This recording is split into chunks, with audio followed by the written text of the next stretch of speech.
On September 15, 2009, police pushed open the door of room 803, Swoki Building, Yunhan Village, Shashi Town, Zhongshan City, Guangdong Province. A foul stench hit them. The room was dim. What they saw was an eerie scene.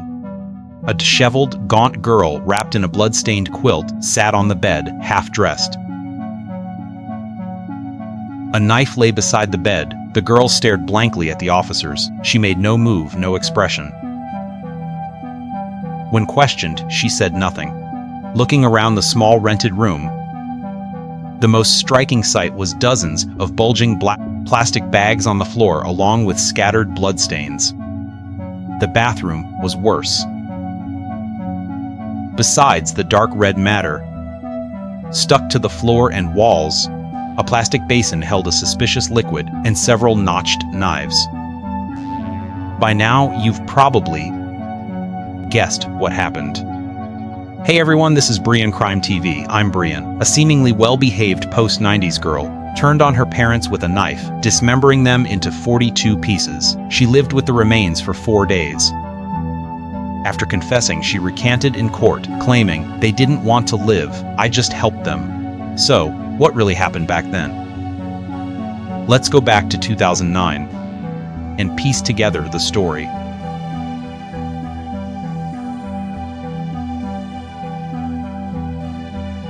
Zhongshan City is in the south-central part of Guangdong Province, on the west bank of the Pearl River estuary. Originally called Zhongshan, it's the hometown of Dr. Sun Yat-sen.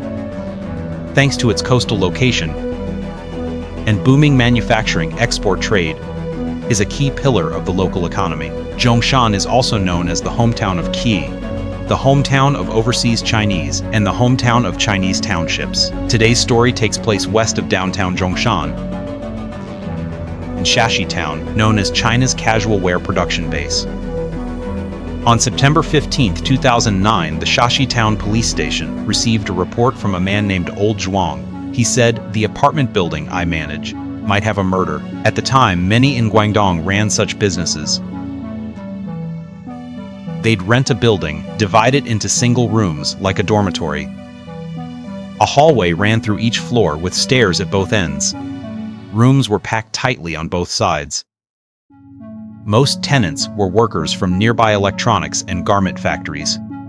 When officers arrived at the address, a man greeted them and led the way. They went straight to room 803 on the 8th floor. The onlookers stepped aside, pointing to the room, signaling the officers to enter. The door opened, revealing the scene from the beginning. The black plastic bags were the source of the stench. Later, 42 bags were counted, each containing pieces of human tissue. What's more, several blood-stained plastic basins held over a dozen tools, including 9 cleavers, 2 blades, a hammer, and a chisel. These findings shocked everyone at the scene. According to Old Zhuang, 2 days before the report, several tenants complained about a terrible smell on the 8th floor. For 2 days, he checked each room for the source. This morning, at room 803, the smell was strongest. He tried to knock and enter, but no one answered. The door was locked. The spare key didn't work either, so he borrowed a ladder and looked through a small window above the door.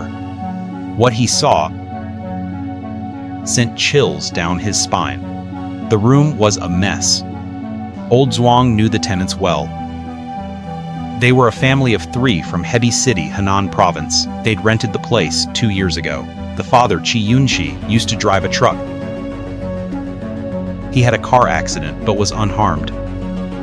A routine check, however, revealed a cerebral thrombosis. He could no longer drive and needed long-term medication. The mother was Li Huixiang, a housewife with a quick temper. Neighbors said she sold insurance occasionally with low income. They had an 18-year-old daughter, Qi Pingping, a student at a local college at the time. The Qi couple had a good relationship, and Qi Pingping was an obedient, well-behaved girl. She always spoke softly. Old Zhuang often saw her shopping with her mother. 2 days earlier, Qi Pingping told him, that her parents had rushed back to Henan because a grandparent was ill. Old Zhuang thought, with the girl home alone, if something happened, he couldn't answer to the parents. Growing uneasy, he kicked the door open, but to his surprise, he saw piles of black plastic bags. The bathroom had knives, a chopping board, and basins. The room reeked with blood stains everywhere. He rushed to ask Pingping, who sat dazed on the bed, what happened. But the girl replied expressionlessly, "I killed my parents." Hearing this and seeing the black bags, his heart raced, his scalp tingled. He rushed out and called the police from the doorway. Then he called some relatives for support.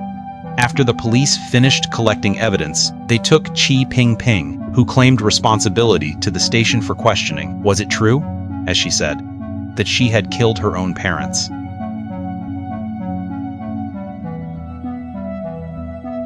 In the interrogation room, Pingping, who had been silent, confessed to the crime. She said calmly, "In 2007, my father couldn't work due to cerebral thrombosis. He needed money for treatment, so we sold the truck. The family lost its main income source and had to seek medical help everywhere for my father. My mother couldn't work either. Over time, life became increasingly difficult. My father's mood kept sinking.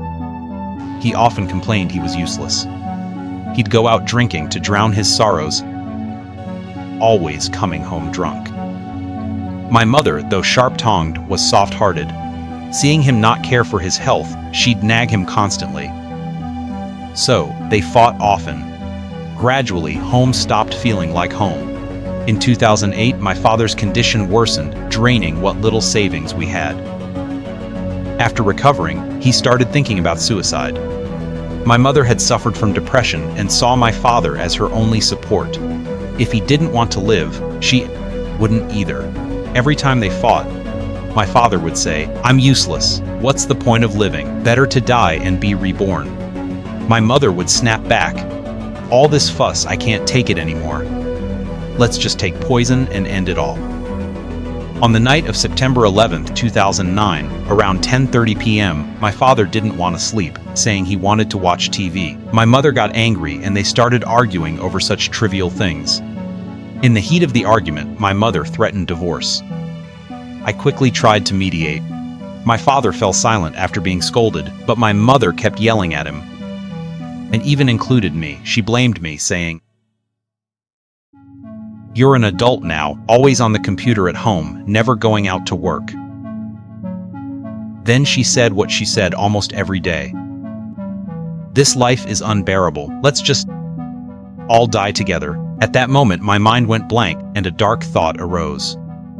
I thought, why not grant my mother's wish and help her find peace? So I grabbed a plastic bag, pushed her onto the bed, pinned her down with my body, put the bag over her head, and held it tight.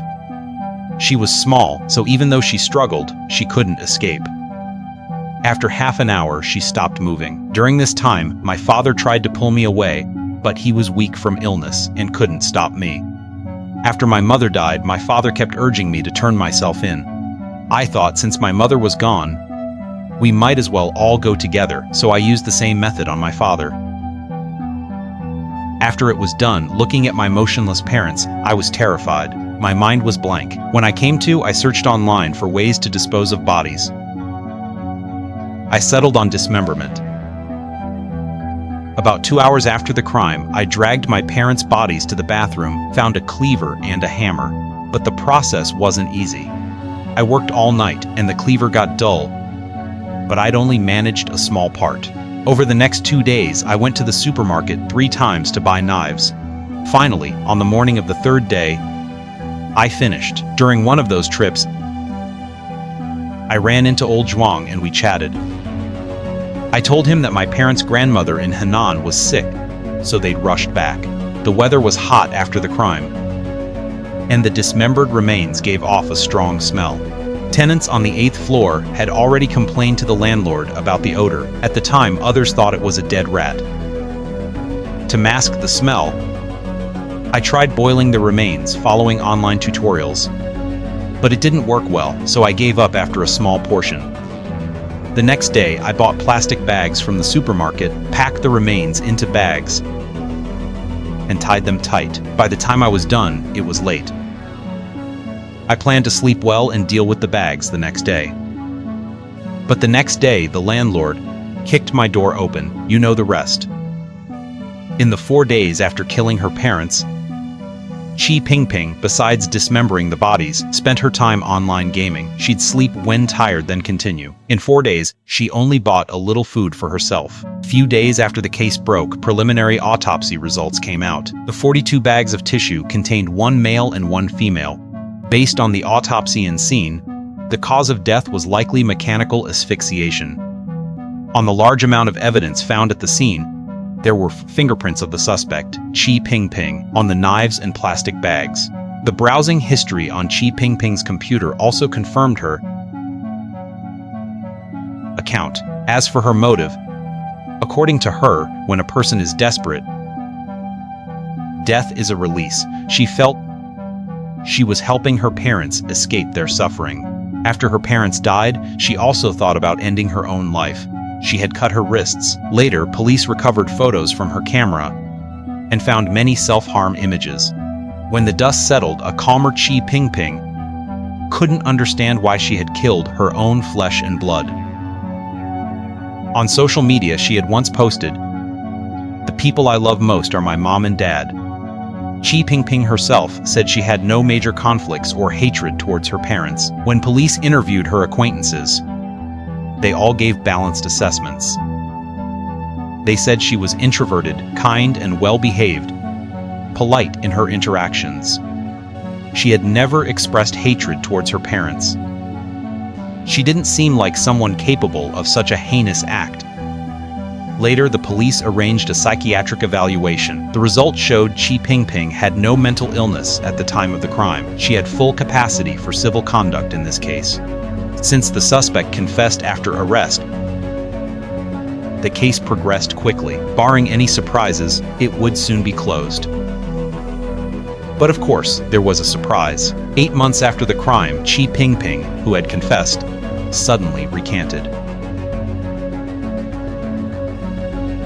On May 31, 2010, the Zhongshan Intermediate People's Court held a public hearing for Pingping's parricide case. Over 100 students attended. In court, after the prosecutor read the indictment, Pingping, who had been expressionless, immediately stood up and objected to the charges. She changed her motive in court.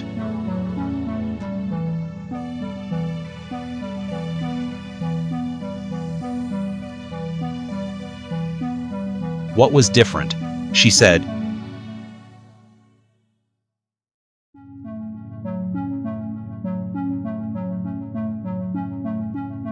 she wanted to help her parents, who were in agony after taking sleeping pills, find a quick release. That's why she ended their lives with the plastic bag method described in the indictment. After the crime, she wanted to die. She thought if she made it sound serious, the court would sentence her to death. But in prison, she found hope again, so she decided to recant and tell the whole truth. Because of her sudden recantation, the trial focused on 2 main points. First, did her parents take sleeping pills? Pingping claimed that her parents' constant fighting made her feel life wasn't worth living.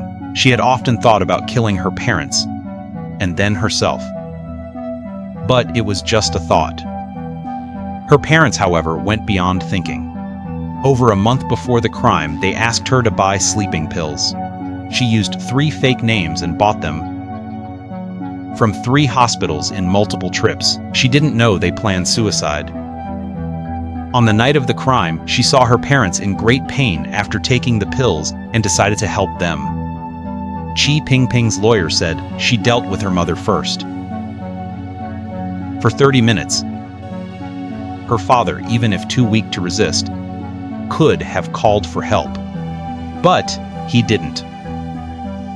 This suggests Pingping's claim that her parents took pills together might be true. Her father might have been unconscious from the drugs. The prosecutor countered with several pieces of evidence. Neighbors said, after dinner, Pingping's parents went for a walk in the square near the apartment. They were in good spirits, chatting and laughing with others. Not like two people about to commit suicide. A classmate of Pingping said, a month before the crime, Pingping went to the hospital to get medicine but didn't have money. She asked me to bring some. At the time, she told me she had insomnia and needed sleeping pills to sleep. She didn't say they were for her family. Crucially, the autopsy report showed that only one of the two victims had sleeping pill residue in their organs. This contradicts Pingping's claim that both parents took pills. The second point of contention in court was whether Pingping was under 18. Pingping stated in court,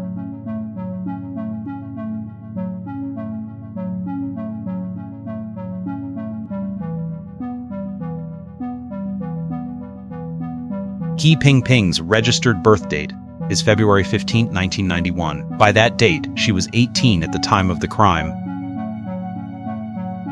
But if, as she claims, her age was inflated by 1 year, then she was only 17 at the time. Chinese criminal law has special protections for minors. The court, when sentencing, should give a lighter or reduced punishment, and the death penalty is not applicable. But on the age issue, the people who knew best, Pingping's parents, were dead. How could it be determined? Soon, the police uncovered a shocking secret that confirmed Pingping's real age. According to Pingping's aunt, who came from Henan to attend the trial, Pingping was not the biological daughter of Yunxi and his wife. She was adopted. The couple couldn't have children after marriage, so they decided to adopt. Through her connections, a colleague's 3-day-old baby girl was given to the Qi couple. She said Pingping's actual age matched the one on her household registration. Pingping herself learned of her adopted status for the first time in court. The usually expressionless girl was shocked. Her parents had always been good to her, saving the best food for her. She had always considered them her real parents. In court, Pingping repeatedly expressed remorse. She said, "My conscience is tormented. In the detention center, I can't sleep at night. Every time I close my eyes, I see them. When I do fall asleep, I have nightmares. Whatever sentence I get, I'll accept it. I deserve it. If given a second chance, I won't do anything wrong again. I'll live a lawful life." After the adjournment, Pingping's aunt, uncle, and cousin, with court permission, had a brief conversation with her. Desperate to live, Pingping just sobbed uncontrollably in front of her relatives, saying, "I don't want to die." When the trial resumed, Pingping's cousin, aunt, and other relatives all submitted letters of leniency to the court. They hoped she would receive a lighter sentence and be allowed to live. In his letter, her cousin wrote, "Now, I've lost 2 family members. If Pingping's life is also taken, it would be the annihilation of this family. Therefore, I sincerely beg the judge, considering her youth, immaturity, and family environment, give her a chance at life. Give this family some hope." Although Pingping was not the biological daughter of Yunxi, no one in the family had ever treated her as an outsider. Now that her brother and sister-in-law were gone, they hoped to preserve a legacy for his family. On December 27, 2010, the Zhongshan Intermediate People's Court, citing that Pingping's motive was not extremely malicious, that she had a good record before the crime, and that she confessed after arrest.